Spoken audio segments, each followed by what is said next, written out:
In this video I'm going to show you how I make micro adjustments on my router bed for the final pass on the bird seat area. As you can see, I'm doing two flutes at the same time. All this does is save on time.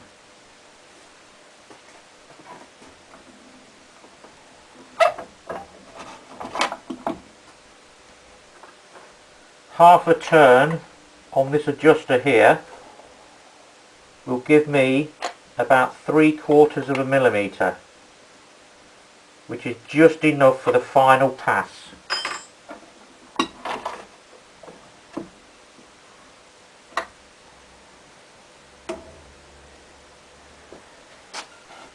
Now comes the dust extraction.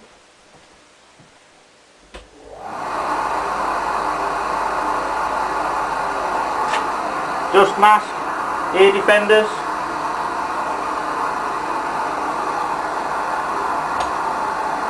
And this is the final pass, very slowly, to get a very smooth finish.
And here we have the final pass, nice and smooth, with a minimum requirement of sanding with 320 grit paper, and as you can see, just the correct amount of depth as well.